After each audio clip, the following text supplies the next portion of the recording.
If you want to build a business that pays you while you're at the gym, not while you're on your knees polishing a bumper, I'm about to show you exactly how I did it. I'm 18. I run a detailing business in South Africa. I had my best month of $24,000 in May, and this month we're on pace to do another well over $20,000 month. But I haven't touched a single car to make it happen. This is my story, and this is exactly how I built it. Before any of that, I was a kid painting house numbers on sidewalks, trying to save up for a motorbike I couldn't actually afford. That's it. That's how this actually started. Not some grand love for cars, not some loans my parents gave me. I just wanted money for a bike. One of those houses I painted the street numbers on actually asked me why don't I wash their car? I thought it was a good idea for some extra cash. Obviously, I said sure, why not? Extra cash was extra cash at that point. Word got out and another asked, then another. Before I knew it, washing cars was all I did in my free time. I was still in school at this point, swimming competitively, squeezing cars in between everything else. I didn't know it yet, but that simple side hustle changed my life forever. I remember the day my perspective really changed. A moment I still think about. I wasn't just washing cars at this point anymore. I was doing low-ticket detailing jobs in my city. A friend and a mentor of mine let me use his garage for a job near Hartbeespoort, quite a wealthy area, and I wanted to impress the client. But using his shop was the least important thing that happened to me that day. I was lucky enough to see how this guy run a business that makes $60,000 per month, and he does it from his couch every single day. He sits, jet skis, takes his boat out for the weekends, and delegates his work. That's his job, that's his life. I remember thinking, that's the life I want. Not the polishing, not the craft, that. I didn't understand it yet, but something about watching a guy make that kind of money without actually detailing or driving out himself rewired something inside of me. Before I made any serious cash or even had a license to drive, I was running this whole thing from a moped. Bags of gear and a pressure washer strapped to my back. Riding out to whatever house I could find that needed a wash. Then TikTok started pulling in clients from an hour away, sometimes 2 hours away, more demand than a moped could reach. So I did what my hustler mind would do, and I started using Uber to go from job to job. Working hard enough for long enough, eventually I bought a cheap car, which is my mom's old car, just so I could actually get to work that was already coming in. The start of my business wasn't pretty at all. My first real job, a full polish and a ceramic coating. I charged $150, maybe $200, something I would charge $800 for now. I had no idea what I was supposed to quote. It took me 9 hours before I was done. You do the math. That's $22 an hour standing in the sun. I didn't care though. I made $200 in a day. I remember the math. $200 a day. Times that by 21 working days, that's $8,000 a month. I lost my mind at that number. I didn't think it was even possible at that point. But I never stopped doing that math in the back of my mind. And that habit is exactly how I eventually built a business doing $24,000 a month. For a while though, $200 was the ceiling I let myself want. I told myself I was charging enough to enjoy being a teenager. That belief lasted about 3 months and completely changed when I changed the type of clients I wanted to work with. I would already put a 10-hour day in, made $1,500 and was exhausted. But when I saw that Lamborghini drive past, I knew it was an opportunity I couldn't miss. I finished my job and I started knocking houses. 5, 6, 7 houses later, no luck. I tried one more house for good luck, rang the doorbell twice and was about to walk away. That's when the door opened and the house owner, pissed off, asked me, "What do you want?" I told him I was detailing cars in the area and I was looking for the owner of a Lamborghini. "The Lambo isn't here, go away," is what he said. That felt like a gut punch. I was ready to walk away, and that was when he threw the towel down. And he said he was just joking. He had the Lambo out back. I took the opportunity to pitch him. "I'll detail your car completely free as long as I can film some content with it." That video ended up doing 2.4 million views on TikTok alone, which would be the perfect ending. Except the owner called and asked me to take it down. It went so viral. People were showing up at his house, knocking on his door, asking where the Lambo was. My stomach honestly dropped to that message. It felt like my first big win was pulled right from me. 2.4 million views was all I had to my name at that point. That was the first time I understood. Attention isn't free, even when the work is. By September last year, I was down to 4 or 5 jobs a month, and I was completely burnt out. I had one guy helping me part-time, but I was still doing almost everything myself. Quoting, scheduling, driving, detailing, and I didn't really have a real booking system. I was using the back of my mind to remember when jobs were, and sometimes I'd honestly just forget. Right in the middle of the stretch, I thought I hit a turning point and things were starting to pick up. I finished a job that left clients RS3. They were happy. I was happy until an hour later. One message that changed everything for me. Hey Conrad, there's something on my side skirt. Mind checking it out? He sent photos, a huge scratch. I couldn't believe my eyes. That simple mistake cost me $2,000. $2,000 I couldn't afford to let go of at that time.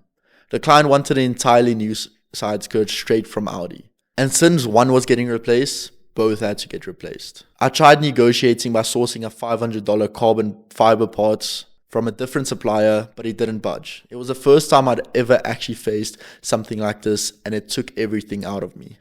I was worried about my reputation. The client was honestly very rude about it. I had no leverage. I paid it back out of my own pocket overnight. Money I didn't actually have sitting around at the time. I've never once said it out loud, but that was one moment I seriously wanted to quit. And that was the first ever night I actually thought about it. What actually changed everything didn't happen in some dramatic moment. It happened on a slow Saturday. After having enough experience on what bad hires looked like, I finally found a technician I trusted enough to finally send out on his own. Not someone just helping me, someone I could actually delegate the job to and walk away from. He went to go do a ceramic coating by himself for the first time. I stayed home. I made about $400 profit that day, not a minute spent working. It was the most fulfilling and the least busy day I've ever had in my business. I sat there bored, restless, and that's when it clicked. That was the exact feeling I'd been chasing since that one time at my friend's house in Hartbeespoort. Watching that guy on his couch, I'd spent months assuming the goal was to get better at detailing. It was never that. Selling was never my skill. It was that I was the only one doing all the work. So I stopped chasing volume and started chasing high-ticket work. PPF, ceramic coatings. Instead of every wash that came through the door, I sent my technician out more and more. In 1 week, we did 14 jobs and close to $9,000. Most of it without me lifting a polisher. At first, I didn't fully trust it. It didn't feel real. I'd check in constantly. Are you sure the client's happy? Are you sure? I ran him through the same checklist every single time, constantly worried that the quality of work and my reputation was at risk again. Eventually, he started sending me photos before I even asked.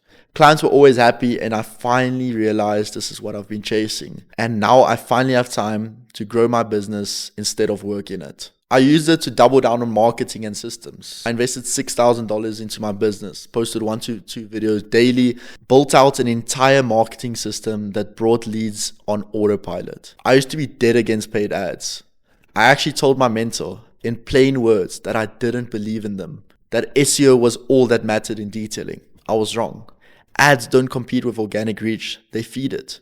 More people finding you means more content, more photos, more proof, which actually just ended up improving my SEO anyways. Which is exactly why once the results started showing up, my phone didn't stop. Clients wanting detailing, other detailings asking how I blew up so quickly. I couldn't keep up with all the DMs. Everyone wanted to know the same thing.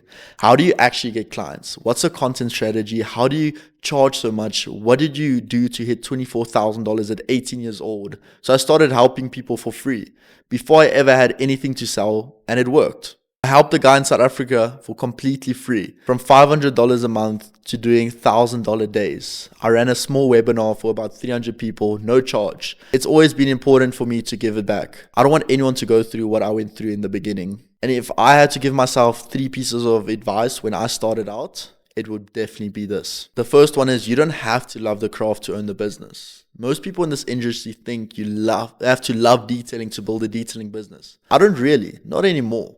I love building the business. I love hiring, teaching, scaling. My technician loves the craft. I love the operation. That split isn't a weakness. It's the whole point. You don't have to be the one holding the polisher to own the business. Second of all, word of mouth doesn't work anymore. It's not the 90s. Referrals help. They're just not predictable. And predictable is what actually scales a business. You can be the best detailer in your city and still starve waiting on word of mouth. Word of mouth is fishing with one hook. It works occasionally, but it's not a business model. I had to build something that brought people to me on purpose and not by accident. Third of all, more money and more time are two different problems. This one took me the longest to learn. My biggest month ever, I brought home $24,000. And it was one of the most stressed I've ever felt. Not because I was back on my knees polishing cars, I wasn't. It's because I was still the one taking every call, chasing every quote, running through every piece of admin myself, and making the biggest decisions in the business. Revenue is the engine, systems are the steering wheel. You can floor the engine all you want. If nobody's steering, you're just moving faster towards burnout and not freedom. Looking back, the actual shift from when I was doing $7,000 to hitting $24,000 and now doing consistent $20,000 months, it all breaks down into these three moves. 1. Stop chasing volume, chase high ticket work. Second of all, find the person you can fully trust and hand them the labor. And third of all, delegate the marketing to, not just the tools. That's exactly the gap I'm closing right now with something I'm building called back-end detailing. Not a course, just the actual operating systems underneath how I run my business day to day. Real SOPs, a trained team that doesn't need me standing over them for the quality bar to drop. The back-end most detailers never build because they're too busy holding the polisher. These days, my average morning is in the gym, then admin, then checking in with my detailer, then collecting payments and calling back inquiries. That used to be for 4 a.m. wake up, swim training, a job, school, another job, and some admin in between until midnight with 4 hours of sleep. This month we're on pace to do over $20,000 once again, and I'm working less than any biggest month ever before. I'm not the bottleneck anymore. I finally get to grow the business instead of live inside of it. Every hard stretch I've been through has come with a reason. Every bit of it made me tougher for what comes next. But if you only remember one thing from this video, remember this instead. You can't run a business doing everything yourself. Not forever at least. Find the person you can actually trust, hand them the wheel, and you be the sales. That's how you end up at the gym where your business keeps doing $1,000 days without you.